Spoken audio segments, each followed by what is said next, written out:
上期说到，我和三胖熬夜追查一段诡异录像，中国队对决巴西，每个重播的进球都在篡改现实。更恐怖的是，我们架起摄像机反复对比，视频里的球员不止李玮峰一个在进化，这场球赛究竟藏了什么鬼？接下来我们继续聆听。随着重播次数的不断增加，除了李玮峰之外的其他中国队员也开始对比赛产生了既视感。他们起先是在比赛的某个时段突然停止了动作，脸上明显表现出了困惑的神情。紧接着，在下一次播放的时候，他们就开始逐步尝试改变自己的踢球动作。虽然一开始只有非常细微甚至可以忽略的不同，但的确可以看出他们拥有了之前比赛的记忆。当观察次数累计到第10次时，我和三胖看着小本上记录的满满几页的差异点，终于对这段古怪的比赛视频得出了一个结论：这段足球比赛视频可能是受到了某种外力的影响，比如郑磊邻居提到的雷电，让录像中所拍摄到的中国队成员保留了有关上一次播放内容的记忆碎片。形象一点的说法，就是在比赛视频的世界中，所有中国队成员都开始对眼前发生的一切产生了既视感，有一些则干脆发现了自己的世界正在不断的重复。不过根据观察，这些队员们保留的上次播放的记忆并不完整，因此在最初几次重复回放时，中国队球员仅仅是在某些小地方做出了与现实不同的反应。但是三胖却推断，每个中国队队员保留的记忆碎片应该是可以积累的，这一点从李玮峰如今越来越明显的变化中就可以得知。作为最先察觉到这个世界真相的人，李玮峰积累的记忆碎片数量理论上也应该比其他人要多得多。在成功阻止了现实世界的第1次入球之后，在第15次比赛回放时，李玮峰再度对比赛的进度做出了显著的干涉。第32分钟，巴西队右侧边线传中，中国队球员头球解围落到后点，被另一巴西队球员将球挑回中路。原本在现实中，接下来巴西老将里瓦尔多将在门前5米处凌空推射入网，巴西队2比0领先。可是在这一次的回放中，现实中对这一次传球丝毫没有反应的李玮峰却突然跳了起来，将足球顶出了边线。直到比赛结束，巴西队虽然依旧赢得了胜利，但总比分却变成了2比0，比现实之中整整少了2个进球。观察到这里，我和胖子的种种推测都已经得到了证实。从理论上来说，其实这个时候我们已经可以结案了，只要三胖打完调查报告，再将这台电脑交给回收处，这次的事件就到此为止。但到了最后，我和三胖却没有一个人提出要将这台电脑交出去，三胖也没有离开沙发去写调查报告的打算。至于原因，我和三胖都从对方的眼神中看到了熊熊燃烧的好奇之火。看来不只是我，三胖也很想知道，如果视频里的中国队员不断积累自己的记忆，那么到了最后，这段视频中的比赛究竟会有什么样的发展？于是接下来整整3天的时间，除了必要的吃饭和休息时间，我和三胖都一直在房间内观察比赛视频。下面就是我和三胖对每次比赛视频时发生的变化所做的观察记录。因为并不是每一次重复回放都会让比赛视频发生明显的变化，这里我就只列出几个比赛发生了显著变化的观察记录来说一说。第14次观察记录，再一次成功阻止了巴西队现实中的第1个入球之后，李玮峰在对方将足球踢出边线的时候，突然在场上和守门员江津说了些什么。因为镜头距离他们太远，我和三胖无法知晓他们具体在谈论什么，但从江津脸上的表情，我推测这次谈话多半和之后的点球有关。第15次观察记录，在李伟峰阻止了第一次入球后，他再次找上江津，但是这一次江津直接对他说了一句话，让后者皱了皱眉，放弃了谈话。紧接着第44分钟，罗纳尔多在禁区被拉倒，巴西队获得点球，小罗纳尔多亲自操刀射向球门左脚破门。原本现实中守门员江津判断错了方向，倒向了球门右侧，但是这一次他却判断对了方向，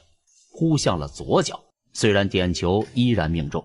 但是我却看到了江津脸上的自信表情，一些球员甚至还跑过来对江津喊道：下一次一定能挡住。这句话恰好让现场摄像师的麦克风收到了。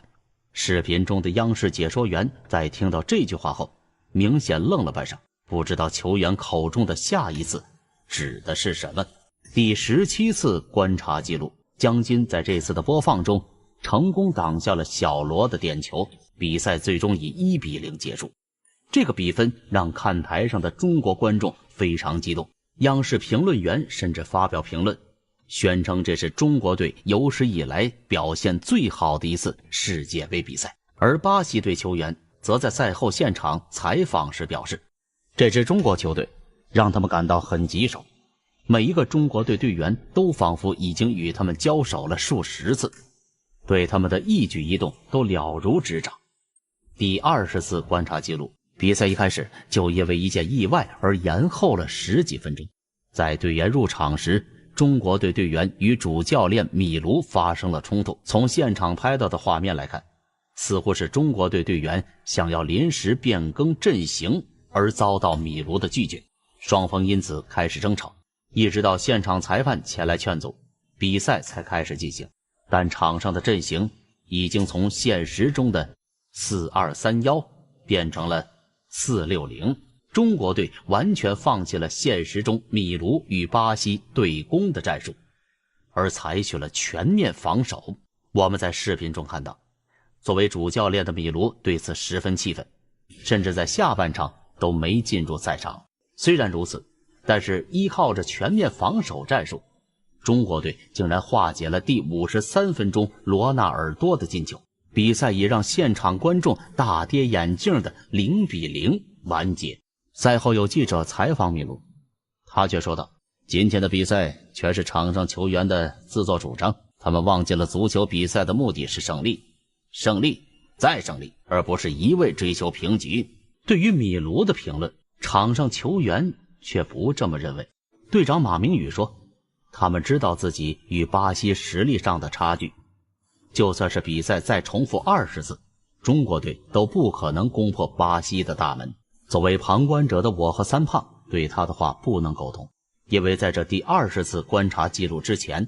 甚至是在原本现实中的比赛中，中国队其实都有破门得分的机会。但现在这些明明拥有技艺优势的场上队员，却将他们的优势仅仅是用在了防守上。在此之前很少关心足球，尤其是中国足球的三胖都对我说，难怪那么多人骂国足啊，功利心太他妈强了，输了比赛又怎么样哎？反正他们还可以重来啊，连拼一拼的干劲都没有，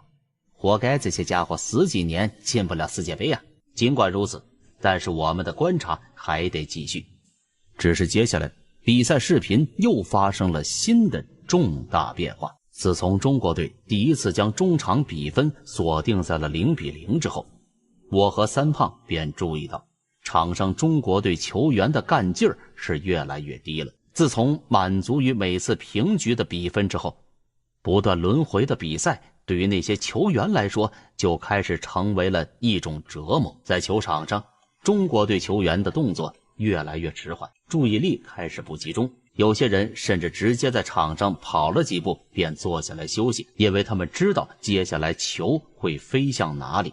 又有哪个巴西队队员会参与进攻。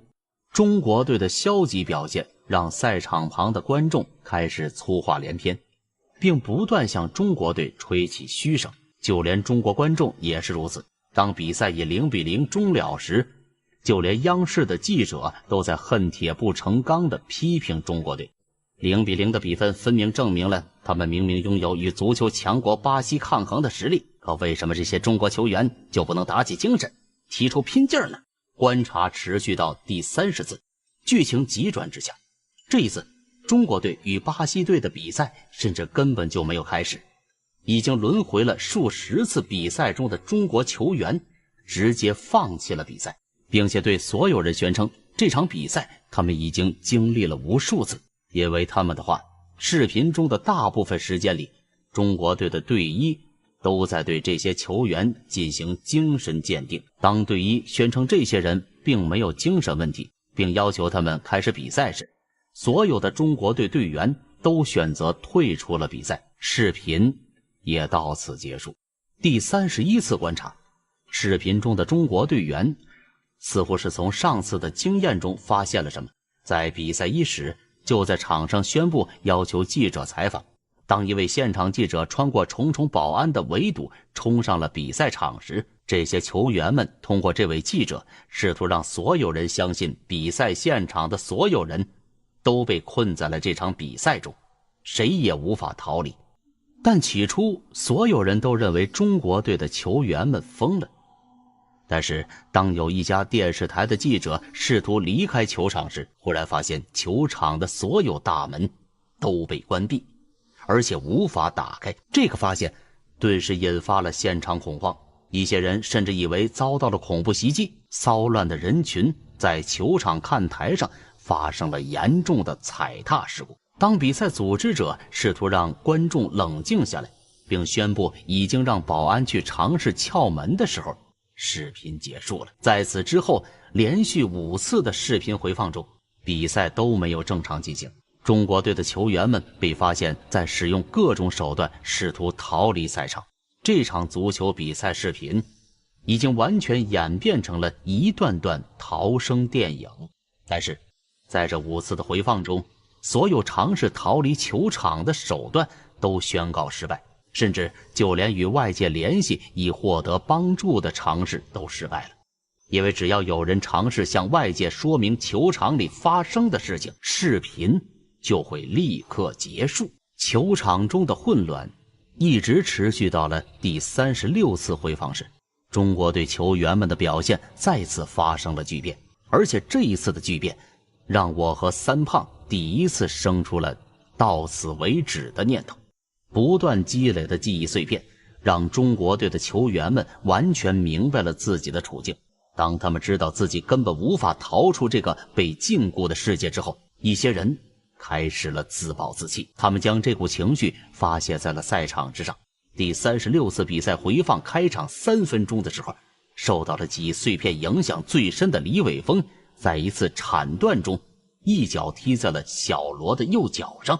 从慢动作回放中，我们清楚地看到李玮峰的这次铲断从一开始就对准了小罗的右脚，换句话说，他根本就是故意的。被击中的小罗纳尔多右脚发生了严重的骨折，右小腿向外侧弯折了近90度。这次铲击让李玮峰红牌被罚下场，在愤怒的现场观众的嘘声中走回了休息室。可是在他退场的时候，摄像头却拍到了李玮峰脸上诡异的笑容。接下来的比赛仿佛被李玮峰的这一次严重犯规打开了暴力的开关。一个接一个中国队员在每一次身体接触中都表现出了严重的暴力倾向，他们的动作越来越大，力量也越来越重。在之后不到15分钟的时间里，又有先后4名中国队球员因此被红牌罚下，其余7名队员的身上也带着一张黄牌。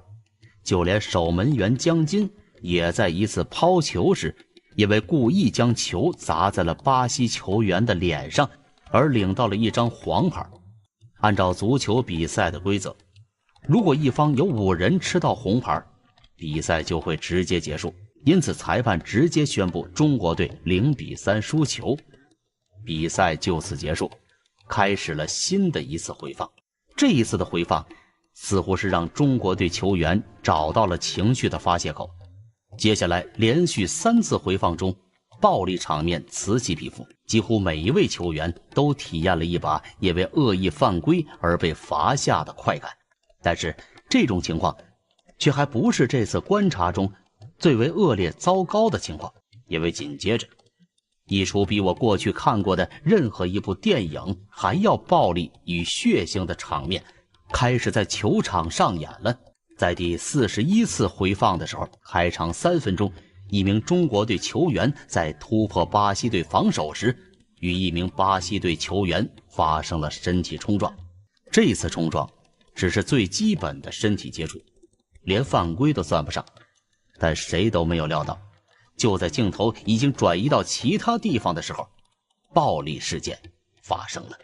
冲撞的2名球员不由分说地打了起来。我和三胖虽然因为镜头缘故没有看到打架的起因，但多半也能猜到是已经情绪崩溃的中国球员将自己的脾气撒在了对方身上。之前几次回放中的恶意犯规不但没有平息他们的情绪，反而将每个人心中的邪念勾引了出来。见到自己人打了起来，两边的球员立刻冲了上来，只不过巴西人是来劝架的，而中国队球员却是直接挥着拳头对着面前所有穿着黄色衣服的人抱一老拳。一片混乱中，血腥的一幕开始了。见到两边的球员发了疯似的打了起来，赛场边上的教练组和裁判们也冲了上去。不过这些人论力气，怎么可能比得过那些肌肉发达的球员呢？见到局势控制不住，裁判顿时连吹了好几声口哨，示意赛场的保安也进来。于是大约有40几名保安也冲进了场。这些保安两两一组，将已经打红了眼的球员们一个个分开。但就在这时候，只听见不知是谁尖叫了一声，人群散开之后，才发现一名巴西队的球员如同僵尸一样僵硬地向前蹒跚了几步，摔倒在地上。一把水果刀的锋刃从他的后脑露出，鲜血从他的口中从后脑流到草地上。这名球员睁大着眼睛和嘴巴，似乎是临死都不明白，明明只是一场球场斗殴而已，为什么会有人连刀子都用了出来？正在闹腾的球场一下子安静了下来，所有人都将目光撞向死者刚才离开的地方。在那里，一名中国队的球员呆呆地站在那里，本来是一身白色的球衣，现在从头到脚都被溅满了鲜血，看上去就像是穿着一身红色的衣服。杀人啦！一时间，场内不断听到各种各样的人用着不同的语言尖叫着。那些巴西队的球员们也没见过这样血腥的场面，原本还怒气冲冲的他们已经吓成了一团，大声尖叫着想要离这些中国人远点。但这时候，那些原本已经被控制住的中国球员也忽然不知从哪里拿出了刀具，不顾一切地向着周围的人乱砍乱杀了起来。一时间，球场上到处都是鲜血，呼叫声、哀嚎声交织成一团。这一切一直持续到了枪声响起。砰！枪声划破了混乱的赛场，场上的所有人都停住了身，望向枪声响起的地方。在那里，一个韩国警察颤抖着举着自己的配枪，而一名穿着被鲜血染红的白色球衣的中国球员正高举着一把水果刀，站在他身前只有几步远的地方。虽然他胸口上多出了一个枪眼，但这名球员仍然蹒跚着缓缓向他挪去。砰！枪声再次响起，这名球员顿时被打倒在了地上，嘴里大口大口地往外吐血，身子还在抽搐着。可是他的脸上却诡异地露出了笑容，一边吐血一边放声大笑了起来。那笑声让旁人不寒而栗，只有在场的其他中国队球员和屏幕外的我才知道，这其实是他觉得解脱了的笑声。是的，这些球员都已经疯了。对于他们来说，继续比赛下去简直比死还要痛苦。在他们来看，恐怕只有死亡才能让他们脱离这个无限轮回的比赛。这道枪声仿佛是一道信号，紧接着一个个尚未被制服的球员们纷纷倒在了枪口之下，但毫无例外的是，每一个人在死之前都流露出了解脱的笑容。至于那些已经被警察和保安制服的中国队球员，他们的下场如何，我和三胖却无法知晓了。因为就在这时候，三胖终于受不了眼前的血腥场面，他奔到了电脑屏幕前，抬手拉断了电源。面对着漆黑的电脑屏幕，三胖发了一会儿呆，才回头对我说道：“疯了，这些人都疯了。”我并没有回答他，但在心里却感到有些自责。虽然这只是一段视频，但是这里面的中国队球员却和真正的人类并没有什么两样。他们有自己的意识，自己的灵魂，是生活在这段视频世界中活生生的人类。在保安队的时候，队里面曾经有人在宿舍里收养了一只小狗，那人每天早晚都要带着小狗四处散步。我曾经问他，不过是一只狗而已啊，把它锁在宿舍里就行了，何必要天天带出去？那人告诉我，小狗必须每天多带出去逛逛，不能整天关在一个地方，否则会发疯的。狗尚且会如此，更何况是人呢？其实自从我们发现那些中国队球员已经知道自己实际上是被困在了球场上，不断重复着一次又一次的比赛之后，就应该预料到接下来可能会发生的事情。很显然，这些人已经因为一次又一次的轮回，对生命失去了希望，彻底崩溃了。经历了刚才的一幕，我和三胖已经彻底打消了继续观察下去的念头。三胖甚至已经决定明天就将视频交出去，他这辈子都不想再看这视频一眼了。草草收拾了一下房间，我和三胖互相道了个晚安，便准备回房睡觉。临别前，三胖忽然问我：“四舅哎，你说那些人他们真的解脱了吗？”我知道他的意思是在问那些球员是否会如他们所愿，用一死来换得自己的解脱，但这明显是不可能的。从之前的观察中，我们已经知道，无论他们在比赛中发生了什么事情，只要比赛视频开始重新播放，视频中的一切物体都会恢复到比赛开始前的状态。听到了我的分析，三胖叹了口气，显然是想到了视频再次播放时那些中国队球员们绝望的表情，没有再多说一个字。三胖关上了自己的房门。这天晚上，我做了一个噩梦，在梦中，我就如同那些球员们一样，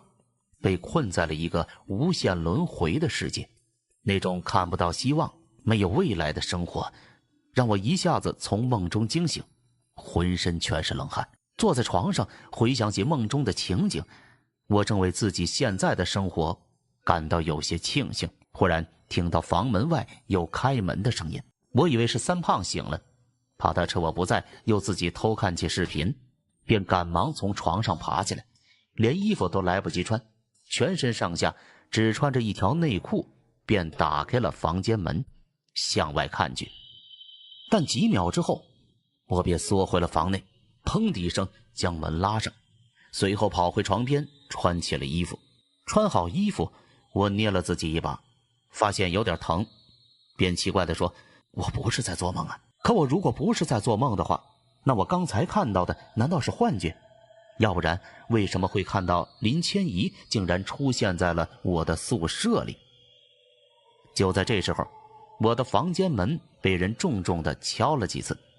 同时门外还响起了林千怡的声音：“四九，赶快给我出来！这几天你到底在干什么呀？”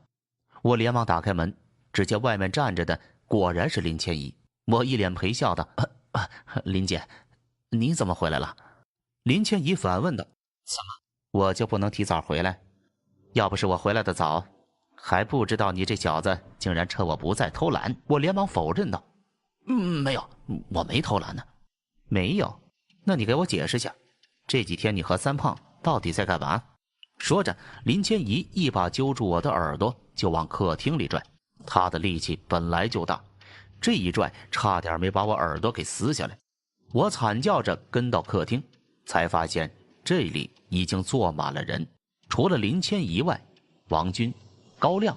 甚至连情报处的吴天都来了。而三胖则像个小学生一样，低着头老老实实的站在一旁。见到我出来了，三胖才稍微抬头看了我一眼，对我使了个眼色，示意我一切都已经败露了。我心里顿时咯噔一下，这是怕什么来什么。三胖求我帮忙的时候，我之前就担心这事儿万一暴露了怎么办呢？虽然局里并没有规定发现案件必须交由调查处处理，可也没有说过准许局里的人私下调查神秘事件。更何况我还只是一个仍在实习期的调查员，现在倒好，直接被抓了一个现行，我之前想好的托辞也没有用了。现在这情景，只有主动坦白，以争取一个好的态度。但我还没开口，三胖却已经一股脑的将所有事情交代了出去。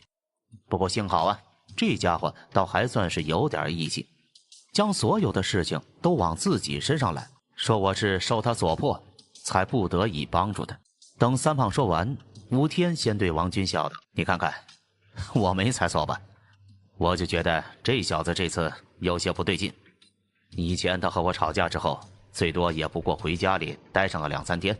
这次倒好，快1周了都不见人影，同宿舍的也没有人见过他，果然是有问题。”从他们的谈话里，我才得知，原来一晃眼，我和三胖已经在宿舍里没日没夜的看了整整5天视频了。三胖以前也经常和吴天吵架，每一次争吵过后，这家伙便会在情报中心消失一段时间，其实是返回自己家里耍小孩子脾气，非要吴天亲自去拜访一次才能把他接回来。可是3天之前，吴天按照老习惯去三胖家中的时候，却发现这小子竟然根本没有回家。问了问同宿舍的人，也只说三胖前几天曾经回宿舍搬过一台电脑，之后就再也没有见过了。三胖的异常举动让吴天怀疑他可能是在鼓捣什么事情。而在这个时候，情报中心又恰好在系统中发现三胖曾经查询过一个叫郑磊的网民的家庭住址，顺藤摸瓜之下，又发现了引起这次事件的那篇帖子。结合着三胖一贯的脾气，吴天已经可以断定，这家伙多半是借着和自己吵架的借口，偷偷摸摸跑出去查案子去了。不过这个时候，吴天倒还没有想到我也在这件事情中插了一脚。毕竟我在情报中心的辅导员就是三胖，记录我的考勤的也是他，因此三胖不在，谁都不知道还有一个调查处的10级调查员也已经好几天没有来过情报中心了。但就在这时候，林千怡恰好从外地返回了749局。当他来情报中心询问我最近表现的怎么样时，其他人才察觉到，原来我也有好几天没有来过情报中心。一下子有2个人不见了下落，局里面立刻紧张了起来。不过这紧张还没有持续多久，他们便从食堂里的人得知，我和三胖这几天天天深更半夜的去食堂找吃的，每一次都是大包小包的卷着一堆食物离开。随后通过局里的监控系统，他们便发现，原来我和三胖在这几天里其实一直都待在了我的宿舍中。于是最后的结果便是林千怡领着吴天还有调查处的2位领导上门捉人。面对吴天的调笑，三胖不满道：“吴处长，这怎么能怪我呢？要不是你一而再再而三地骗我，我至于和49偷偷摸摸溜出去查案子吗？你不是说我能力不够，没有资格去调查处工作吗？但你看看我和49现在已经把这个案子完全调查清楚了，只要等我把报告写完了，这次的事件就可以结案了。不信你们看看这是我的观察记录说着，三胖便把我们对这次视频的几十次观察记录拿了出来。吴天正准备顺手去接，三胖却将它当作是空气，直接从他面前一晃而过，随后将本子拿给了王军和高亮。三胖的举动让吴天又好气又好笑的，哼，你知道个屁呀！调查处的工作如果那么容易做，那为什么到现在他们也只有3个科室啊？但凡在调查处处理解决过3个以上案子的人，哪个不是经历过九死一生啊？你也不看看，就你现在这身材，不是我拦着，你早就已经在调查处里死了100回了。喂，王军忽然插嘴道：“吴处长啊，你这话我就不爱听了。胖又怎么了？你看我和高亮不也是胖子吗？我没说你。”吴天正要解释，便听王军又说道：“哎呦，这记录做得不错嘛，吴处长啊。虽然俗话说有什么样的领导就有什么样的下属，可我看小朱同志做的却不错呀，比你靠谱多了。小朱同志啊，我看你以后干脆就来调查处算了。”王军，你什么意思？一直勉强挤着笑容的吴天终于撑不住了。749局是你说了算吗？朱顶天是我招进来的，他生是情报处的人，死是情报处的鬼，想要他，哼，下辈子请早。看着吴天和王军的嗓门越来越大，我偷偷问三胖：“吴处长和王处长有仇吗？”三胖却好像没有听到似的，在一边乐得合不拢嘴儿。看来是刚才王军的话让三胖看到了调入调查处的希望，一直到我用力推了他一下，三胖才反应过来，悄悄说：“嘿嘿，以前就这样了。王处长和吴天以前不都是调查处的？听说啊，就是那时候在工作中产生了矛盾，具体什么情况谁也说不清楚。我还以为情报处和调查处关系好得很呢。”三胖虽然对吴天不满，但也不喜欢背后乱讲人坏话。那只是工作中啊，而他们2个都是公私分明的人呢。就在这时候，一直埋头看着记录仪的高亮却忽然从沙发上站了起来，把三胖拉到了一边。他指着我们的观察记录，对三胖和我问道：“你们上面写的都是真的？这次事件真的是一段中国队和巴西队的比赛视频？是灵异比赛视频？”我解释道：“别说那些没用的废话。”高亮的眼神中冒着异样的神采。中国队真的和巴西踢成了0-0？看到高亮的模样，我暗道一声坏了。我忘记这家伙是一个铁杆球迷呀。在知道这次事件之后，他8成会想要看一遍视频了。果然，见到三胖点头，高亮立刻把观察本一扔，扑到了电脑桌前，发现电脑点不亮，又弯下腰去接电源。见到高亮心急火燎的模样，吴天和王军不约而同地停止了争吵，在背后问道：“高胖子，你在忙什么呢？”高亮头也不抬地说：“开电脑，看视频。”见他果真是想要看视频，我不禁劝道：“王处长，不能看呐。”高亮回过头怀疑道：“为什么？”我和三胖做的观察记录并不完整，因为在场上开始爆发流血事件之后，我们俩都没了继续做记录的心情，因此高亮还不知道在比分维持在0-0之后发生的事情。于是我将后来回放中发生的情况和他们说了一遍，但高亮听完之后却还是没有打消看一眼视频的念头。高亮先打了个哈哈，说道：“一份观察记录做不了准的，我只有亲眼看见才能确定你们说的到底是不是实话。”我继续劝道：“这不是有我们拍下的每次播放的视频备份吗？要不高科长你看看那些。”高亮白了我一眼，没有说话。倒是林千怡是个女生，心比较软，犹豫了半天之后：“高科长，如果49说的是真的，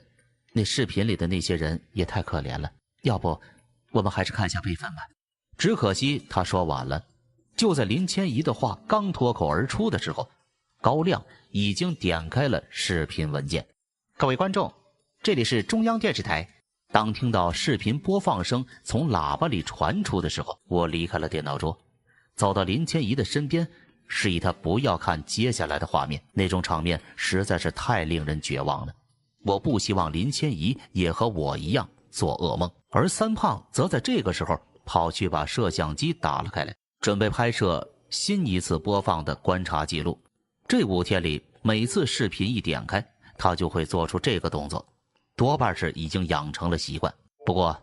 就在调试镜头的时候，三胖却忽然咦了一声，随后对我叫道：四九，你快看来。我回过头，见到那屏幕上播放着的情景，顿时也愣了半晌。视频能够重新播放，便意味着在上次回放的最后，那些球员们为了摆脱无限轮回的比赛而做出的最后努力已经彻底失败了。原本我以为这一次回放他们会依旧这样自暴自弃绝望下去，可谁料到在这次回放中，那些球员们却竟然没有罢赛，而是走上了球场，并且踢起了比赛。最初的3分钟，比赛的进展出乎寻常的普通。我甚至还注意到，在这3分钟里，中国队与巴西队的每一次传球进攻，每一次防守，都与现实中发生的那次比赛一模一样。一时间，我甚至产生了一种是不是高亮点错了视频的念头。可当我对三胖打了个眼色询问后，他却摇着头，指了指另一台电脑，表示高亮没有放错视频。难道是这段视频已经恢复了正常，还是出现了别的什么情况？就在我胡思乱想的时候，高亮也疑惑地看着我们道：不是我说呀，这不就是中国队对巴西的那场比赛吗？你们2个难道在玩我们？我和三胖一时间竟然不知该怎么解释。不过这时候王军却凑了上来，眼睛紧盯着屏幕看了一会儿。不对呀，这不是那场比赛，你看这些球员的表情。王军的提示让我和三胖顿时发现了一点，虽然比赛到目前为止的进展和现实中一样，可是那些中国队球员们脸上的表情却完全不同。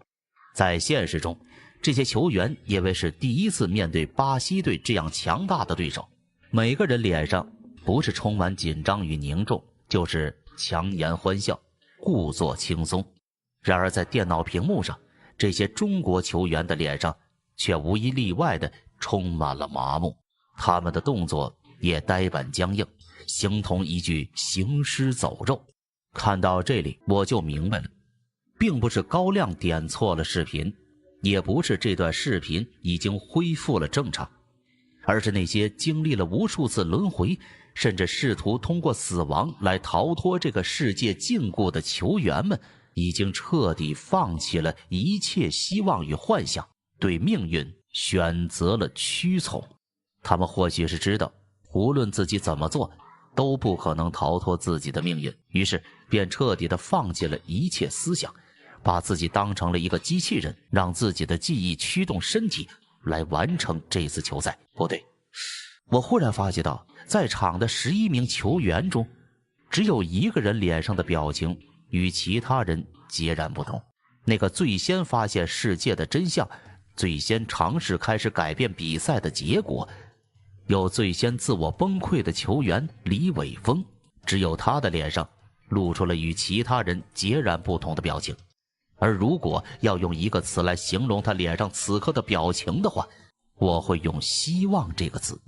明知道他们无法摆脱不断轮回的比赛，为什么他的脸上却会出现这种表情呢？在我猜测李伟峰此时的心境是，比赛也在继续依照着现实中的剧本在发展，所有的一切，除了中国队球员们脸上的表情，都和现实中发生的一模一样。这让高亮逐渐有些失去了看下去的耐心，不耐烦地抖动着双腿。不过就在这时候，高亮的双眼忽然一亮，在比赛进行到第15分钟的时候，视频终于出现了与现实中不同的剧情。之前就被我怀疑与其他人有不同想法的李伟峰，竟然再次出手，挡下了卡罗斯必进的任意球。这一次阻挡不但让高亮大呼小叫了起来，视频中的其他中国队球员的脸上也露出了困惑。有人跑过来与李伟峰低声交谈了几句，因为镜头距离太远，我们听不到他们在说什么。不过林千怡却在这时忽然低声说道：“你为什么要把球挡下来？”看到他自言自语的样子，好像是在给他们配音。高亮看到我惊讶的眼神，替林千怡解释道：“啊，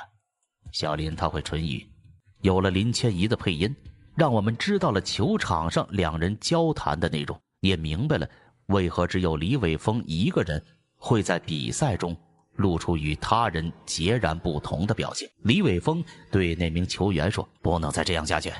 既然明知道比赛会不断的重复，为什么我们就不能让这种比赛变得更有意义？有意义？怎么变得有意义？赢下这场比赛，改写我们的历史。”李伟峰这一句话说完，那名球员明显愣了半晌，他随后有些可怜地看着李伟峰，对他说道：“就算我们赢了巴西队，比赛还是要重新开始。除了我们之外，没有人会记得这场比赛，那又能有什么意义呢？”李伟峰还想说点什么的时候，那名球员已经离开了他身边。周围其他人也显然对李伟峰的话不怎么感冒，只是冷冷地看着他。自这次对话以后，中国队在场上的表现愈发不堪。李伟峰的话不但没有起到鼓舞士气的作用，反而还有一些人故意与他作对似的，在一些现实中也阻挡下来的进攻面前缩手缩脚，让巴西队反而比现实中还要多出了几次有威胁的进攻。中国队的表现让看台上的中国队观众们极为不满，一些人甚至吹起了嘘声。央视解说也发表评论，称他理解球迷们沮丧的心情，并批评中国队的球员仿佛都丢了魂一样，在如此重要的比赛中竟然表现得如此不堪。他们原本就不指望中国队能赢得这场比赛，只希望中国队能打出中国足球的精神面貌已经足矣。可现在看来，中国队的表现恐怕要让所有中国队的球迷们失望了。同时他也指出，目前的赛场上只有李伟峰一个人表现出了一名优秀队员永不言败的精神。要不是李伟峰几次精彩的防守，中国队现在恐怕早就已经落后了比分。但是看台上观众们的嘘声，对于中国队来说却起不到半点刺激作用，反而是让这些已经对比赛感到不满的球员们将自己的不满转移到了李伟峰身上。第32分钟，李伟峰再次挡下了现实中里瓦尔多的射门，足球被他顶出了界外。不过就在巴西队员准备踢角球的时候，裁判却吹起了犯规的哨声。不过让巴西球员们傻眼的是，这个哨声竟然不是因为有人对他们犯规，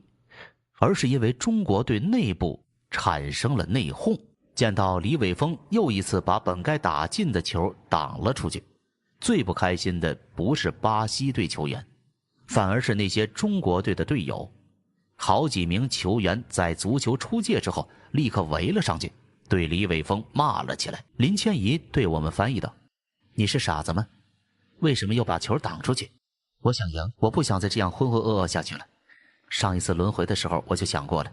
老天既然让我们要无限轮回这场比赛，说不定就是要让我们改变中国足球的命运。我们既然有机会能无限重复这场比赛，为什么就不能大家鼓起勇气来打赢一次巴西队？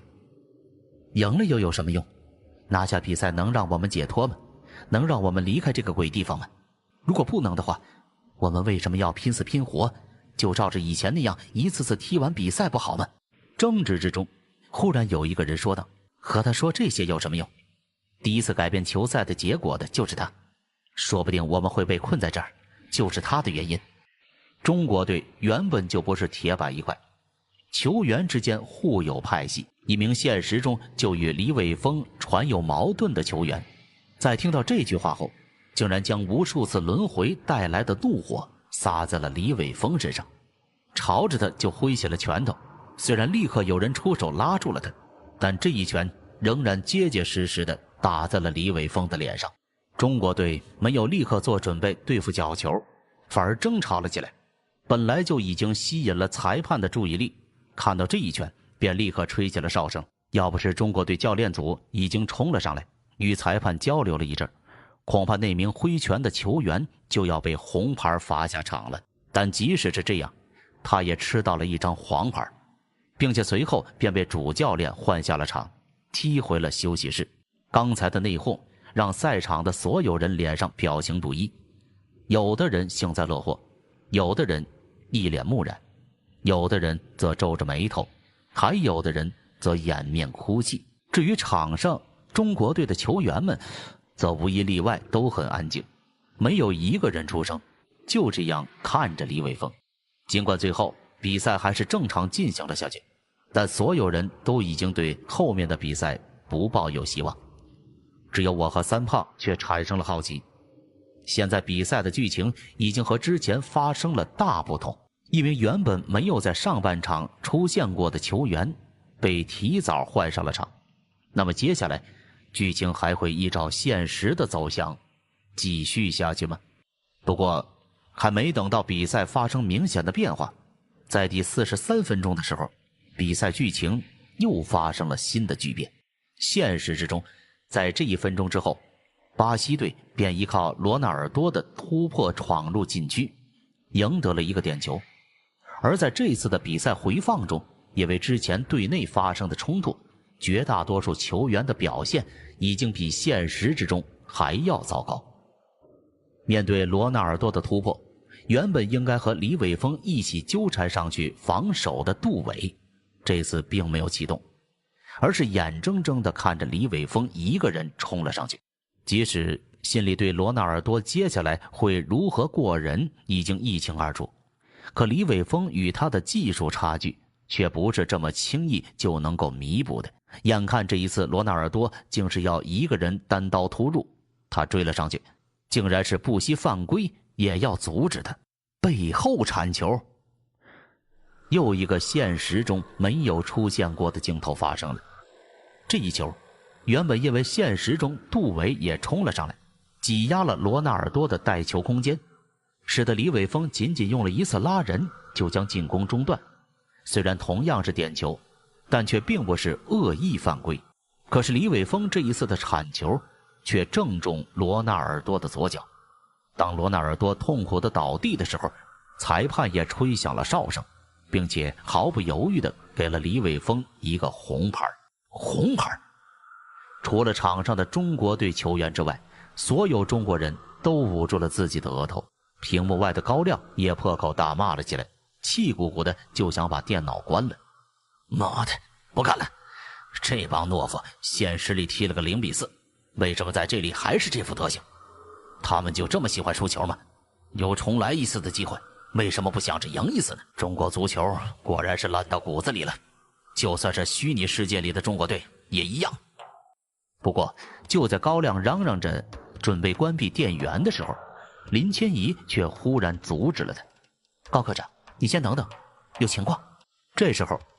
镜头正好对准了一脸黯然走下球场的李玮峰，眼看他已经要离开草坪，那些中国队球员却忽然冲了上去拦住了他，而间接导致李玮峰被罚下的杜伟更是冲在最前头，正和李玮峰争执着什么。林千怡在一旁对我们翻译道：你想干什么？杜伟说：李玮峰，你到底为什么要这么拼命？我已经说了，我想赢，就算是你们全都放弃了，只有我自己一个人，我也要拼上一把。你就这么想要赢巴西？赢了又怎么样？比赛结束之后，一切都会重新开始的，那也总好过现在。我宁愿每一次都以胜利者的身份开始轮回，也不要像现在这个样子。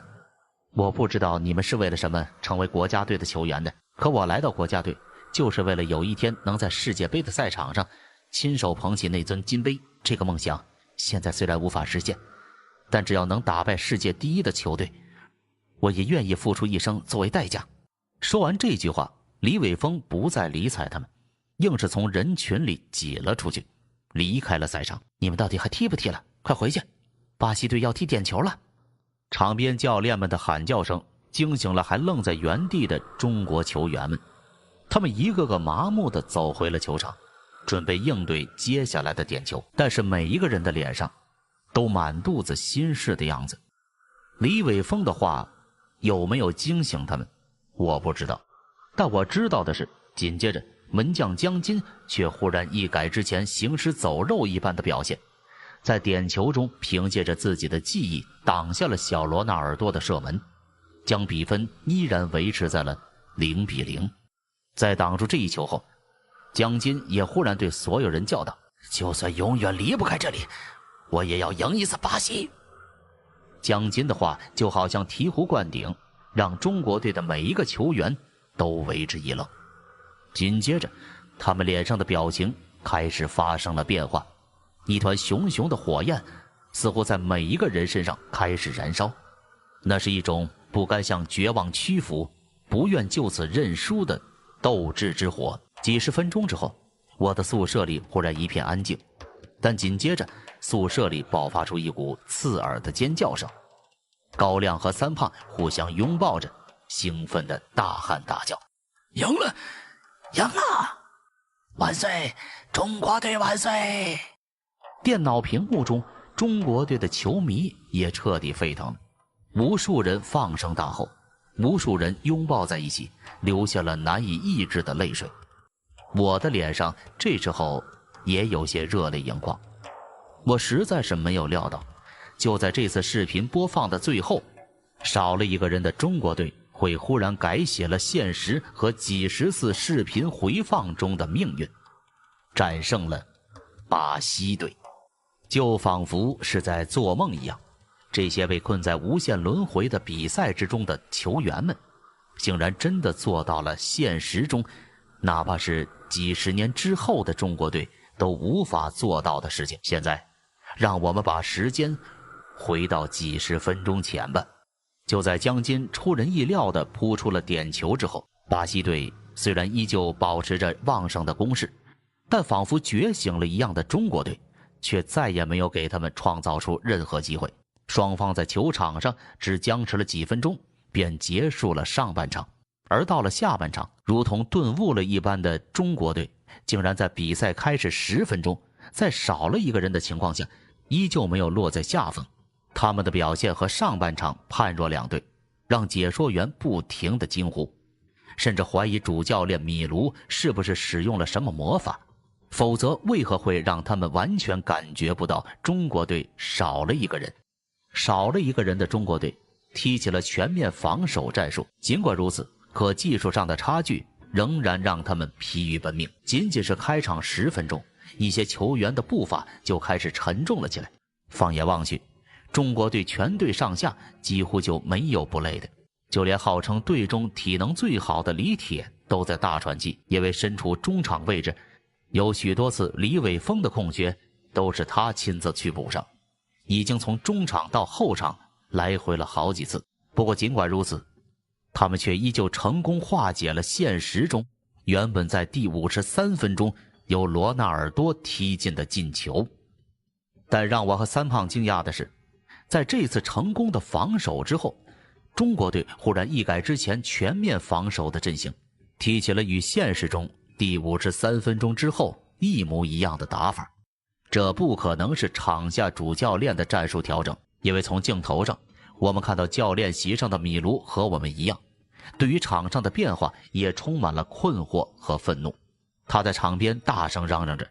想要让球员重新变回原来的阵型，但是却没有人理睬他。这个变化让我大为不解，倒是作为老球迷的高亮提出了一种假设，那些中国队球员恐怕是想要在接下来的某一时刻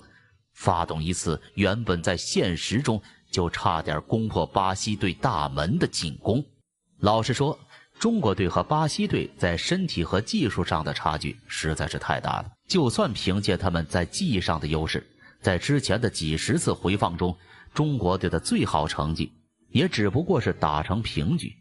因此，如果这些中国队球员真的想要拿下这场比赛的话，他们就必须完全将现实中发生的情景再复制一遍，才有那么一丁点破门的机会。我没有想到6分钟之后，高亮的假设果然成真了。第61分钟，中国队发动了进攻，马明宇在前场接球后直传，赵俊哲接球之后变线闪开了迎面冲来的鲁西奥。原本在现实中他闪过对手之后便立刻一脚射门，可是在球出脚之前的一瞬间却被鲁西奥的鞋底擦中，而偏离目标，最后击中了右门柱。但是这一次赵俊哲却在闪过对手之后将球轻轻一颠，等闪过了对方的铲球之后，才来了一脚凌空抽射，足球在空中画出一道美妙的抛物线，从球门的右侧死角飞进了球门。不知有多少人曾经幻想过中国队第一次在世界杯决赛圈时进球的情景，但在现实之中，这样的情景哪怕是10几年之后都从来没有人见过。不过那些球迷们恐怕没有想到，就在那一天，我却亲眼见证了中国队进球之后球场上的疯狂。当球进的那一刻，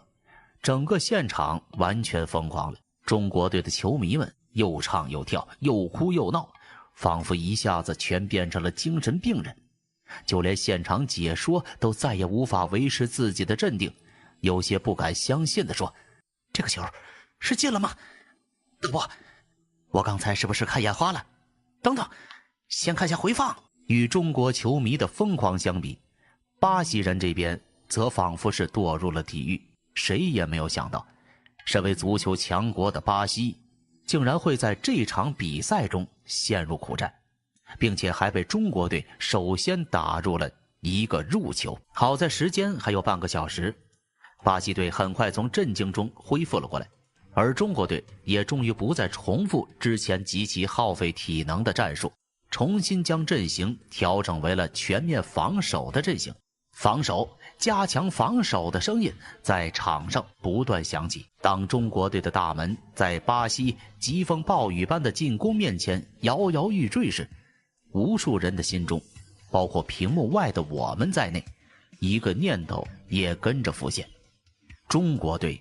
能坚持下去吗？相比中国队，巴西队的强大是毋庸置疑的，而02年的巴西队更是号称有史以来攻击力最为强大的巴西队。面对这样变态的球队，少了一个人的中国队真的能够坚持下来吗？但是没有人，连同我们在内，都没有想到在接下来的30分钟里，中国队会表现得如此顽强，顽强到连巴西队都感到棘手的地步。或许在那些巴西球员看来，每一个中国人都仿佛成为了未卜先知的神棍，又好像已经和他们交手了无数次一样。无论这些巴西球员如何进攻，总有中国球员会在关键时刻将他们的球一脚破坏。这些巴西人不会知道，在不断的轮回中，不眠不休地和他们交手了40多次的中国人，虽然在技术上不是他们的对手，但却已经摸清了他们的球路和习惯动作，再加上冥冥之中的一些运气，竟然让中国队将自己的大门守得如同铁桶一般。而随着时间的推移，压力也转移到了巴西人身上，他们越来越急躁，动作也逐渐变形，不断的传递和跑位撕不开中国队的防线，反而让他们的体能逐渐消耗。当然，中国队的境况也不妙，在临近比赛结尾的时候，已经有不下3人出现了抽筋的症状，另外一些人也累得半死，频频来到场边要水喝。当如同3天一样漫长的最后30分钟宣告结束，当裁判吹起比赛终了的哨声时，赛场上的每一个中国人终于都流下了难以抑制的泪水。中国队以1-0在第42次轮回时头一次战胜了巴西队。看到这儿，宿舍里除了吴天和王军2个家伙外，我和其他人都已经激动不已。高亮的反应是最夸张的，一个劲儿在那支支吾吾的说胡话，就好像是喝醉酒了一样。我问他怎么了，就听高亮哽咽道：“值了，我这辈子值了，能看到中国队赢巴西，就算是死也无憾了。”王军在一旁笑道：“靠胖子，至于吗？又不是真的比赛，不是真的也值了。”高亮没好气说：“要是在现实里啊，估计等我下半辈子了也看不到中国队赢巴西。王处长，我先和你说好，这次的观察记录给我留一份，我要当传家宝贝珍藏起来。这可不行啊，局里可是有规定的，收容物和观察记录都必须交给保管处保管，不得外传呢。哎呀，我又不是要外传嘛，就放在办公室里自己看看。再说了，保管处的规矩我比你熟啊，只有甲级和乙级收容物的观察记录需要严格保密，丙级的没这要求。他们正说着，电脑里却有声音传来。我回头看了一眼，发现视频竟然还没有放完，而是多了一段前41次回放和现实中都没有的采访画面。刚刚走下球场的球员们和从休息室里走出来的李伟峰正在一起拥抱庆祝，而这时候一名记者就找上了李伟峰，要对他进行采访。李伟峰，能谈下今天的比赛吗？为什么上下半场中国队的表现会判若两人？这和你被罚下场有关系吗？李伟峰只回答了他一句话：感谢这场比赛，让我和我的队员们终于找到了生活的意义。当时我对李伟峰的话完全无法理解，一直到以后我在749局的工作中见到了许多人，看见了他们每一天的生活之后，我才对他说的这句话有了新的理解。现实之中有许多人就像视频里的中国队球员一样，不断日复一日地重复着每一天。他们虽然没有被困在无限轮回的世界中，却人为制造了自己的轮回。每天睁开眼睛见同样的人做同样的事，在单调的重复中不断循环着自己的每一天，并且还对他人抱怨自己的生活完全没有意义，对生活感到厌倦。但这段视频中这些球员们的遭遇却让我明白了，人生的意义并不在于形式，即使是重复的每一天，意义也是无限的。只要你能鼓起自己的勇气去发现，去努力达成，就好像是李伟峰他们一样，在重复的生活中失去了生命的目标，却又在这第42次循环之中终于顿悟，找到了他们在这场比赛中生活下去的意义，挑战自己的极限，战胜不可能战胜的对手。看完视频之后，这件事终告一段落。王军先是打了一通电话，10几分钟后便有许多穿着武警制服的人闯入了我的宿舍，带走了存放有视频的电脑，连同我和三胖用摄像机拍摄下来的视频备份都被一起带走。林千怡后来告诉我，这些人就是回收处的行动组成员，不过在他们带走所有与视频有关的东西时，却没有把三胖摄像机里最后拍摄的一段拷贝带走。那份拷贝也就是第42次回放时的备份，被高亮当着所有人的面堂而皇之的塞到了自己的口袋里。奇怪的是，却没有人对高亮提出异议。不止如此，那些回收处的人见到了高亮，还一个个凑上来和他打招呼，一口一个高处长好的叫着。看到他们的反应，我心想当初林千怡说的果然都是真的，这高亮过去果真是回收处的老处长，可他究竟是犯下了什么错误，才会被贬成了一个科长呢？这个疑惑一直到很久之后，我才从高亮的嘴里得到了答案。东西带走之后，吴天也带着三胖离开了，不过在临别之前，三胖却死活拉着我不肯走，说是死也不要再回情报处了。一直到王军在他耳边耳语了几句，三胖才面带喜色地离开了宿舍。等外人都离开了，林千怡才拉着我凑到了高亮和王军的面前，叫我坦白错误。我干笑了几声，低头承认错误道：两位领导，这次都是我不好，没有遵守纪律，我已经认识到自己的错误了，组织上有什么处罚，我无条件接受。虽然嘴上这么说，可我心里却在打鼓，生怕因为这次的事情让局里撤了我的职。但幸好王军却告诉我，因为这次我和三胖在整起事件之中处理得当，不但没有将这起事件暴露在社会上，反而完好无损地将视频回收，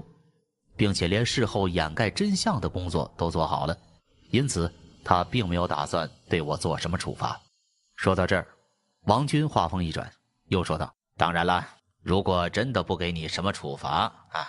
对其他人影响不好，日后大家都像你这样无组织无纪律，局里的工作还要不要开展呢？最后，高亮宣布了我的处罚决定，将这次的事件通告整个调查处，并且对我记过一次。不过这个记过并不记进记录里，也不发工资。另外还有一个惩罚，就是将我的实习期延后2个月。到最后，说起来唯一对我有影响的也就只有最后一条了。听完了高亮的处罚安排，王军点了点头，也没有说什么便走了。高亮也没有在我这儿多待一会儿，他在王军走了之后，便把那段中国队1-0获胜的比赛视频备份从怀里拿了出来，双眼冒着金光，就准备回自己的宿舍，想来是准备再看上一遍。不过临走前，他对林千怡和我嘱咐了一句：小林呢，既然49是这次事件实际调查人之一，那这次的调查报告就让他写吧。高亮离开后，我问林千怡要写什么报告，他带我去了2楼的办公室，随后从文件柜里取出了一份报告，交给我说：这是我写的一份报告，你拿回去参考一下吧。调查处的调查员每次事件结束之后，如果在事件中出现了需要回收的收容物，都必须对收容物写一份调查报告。我接过报告瞟了一眼，发现报告封面上写着乙173号报告，其中的内容却看不出来。我忙道：没问题，林姐，你忙你的，我现在就回去，别忘了用电脑写啊，写好了回办公室打印出来给我。林千怡说了一句，又提醒道：对了，如果你不想让那段视频里的球员们再受罪的话，就回去好好把这次报告写好，保管处会依照你的报告内容对那段视频采取合适的收容和保管措施。如果你不写清楚那段视频的特征和性质，我怕他们还要把那段视频放上个好几十遍呢。回到自己的办公桌，我抽出报告的那张瞥了一眼，发现竟然是上次杀人佛像的调查报告。事件等级乙级，事件编号173，收容建议173号收容物共分为2个部分，佛眼与佛身。2件物品无论何时都应该分别保存在不同的区域内。如有研究需要，必须将收容物先保存在一个封闭空间中，将佛眼安装至佛身之后，必须至少有2名以上实验人员紧盯住佛像的双眼，与其保持眼神接触。收容物特征描述：173号收容物是一尊推测为明末清初由霞山寺僧人铸造的佛像，佛像的内部包含了疑似身份为李自成的人类尸骨。当佛像安装上佛眼之后，将会在午夜0点至早上7点之间拥有移动能力，并且对周围人类产生攻击意识，具体表现为可能折断周围人员的头颅，或是绞杀周围的人员。不过在被人紧盯佛眼的时候，佛像会暂时失去行动能力。除了攻击人类的特性之外，佛像还具有另外2种能力，一是短距离的瞬间移动能力，但是当被禁锢在封闭空间内部时，瞬间移动能力将会暂时失效。2是自我修复能力，佛像的任何部位在被破坏后将迅速恢复成原本完好的状态。应急处置措施：佛像一旦活性化之后，唯一中断佛像能力的方式只有2种，一是等待早上7点过去，2是取出佛像身上的佛眼。身为当事人的我，在看到这份报告时，不禁回想起了在香港的那段恐怖时刻。没想到一转眼，距离那天发生的事情已经过去了快2个月了。想到这儿，我又想起了江开他们的家人。那件事发生之后，在江开他们的家属来到香港收尸，把骨灰带回家乡的时候，我已经和林千怡回了东海，因此并没有和他们碰过面。虽然林千怡已经说了会有保险公司给当天在收藏馆里死去的死难家属补偿，可是2个多月过去了，也不知道他们现在过得怎么样。等这次实习期过去之后，我一定要抽空去看望他们一次。想完了这些，我便打开电脑，写起了自己在749局里的第1份收容物调查报告。事件等级丙级，事件编号待定。后来林千怡帮我在这儿写了1733收容建议，收容物不需要特别的安全收容措施，但应该严格限制人员对收容物进行接触。收容物特征描述：收容物是一份某年足球世界杯决赛圈中国队对巴西队的比赛视频，该视频具有如下几个特征：一、视频不可复制、删除或上传，推测视频本身已经与视频存放的电脑成为了一体。任何复制、删除或上传视频的手段将会导致电脑发生无法阻止的死机现象，但视频可通过外物进行复制。二、视频中所拍摄到的中国队球员因不明原因保留了每一次视频播放时的内容的记忆碎片，这些记忆碎片让这些中国队球员发现了自己所处的事件的异状，并且误认为自己便禁锢在不断轮回的比赛中。从被拍摄到的球员行为分析来看，他们与现实生活中的真人别无二致，包括他们的球技、行为、性格、举止。从他们的行为和意图来看，可以判断这些被拍摄到的球员似乎都是真实存在的人，只是由于某种未知的原因，让他们生活在了这段数字视频中。虽然在第42次比赛之中，那些球员们已经从自己的绝望中得到了解脱，可是我却无法想象，如果那些球员们在一次又一次战胜了巴西队之后，会不会再次对自己的处境产生绝望。为了避免这种情况的发生，当报告写完之后，我在最后特别加上了一条备注。由于视频中的球员反应与真人一样，因此不断重复播放视频，对于这些球员来说，就变成了一次又一次重复他们的比赛。这使得视频中的球员在精神上出现了严重的心理问题。在数次观察中，已经有球员开始通过自杀等方式试图从比赛中解脱。因此，基于视频中球员们痛苦的心理状况，建议无限期暂停后续观察测试。今天的节目就到这里，感谢您的收听，点击订阅频道，并打开小铃铛，第一时间获取更新。明天我们不见不散。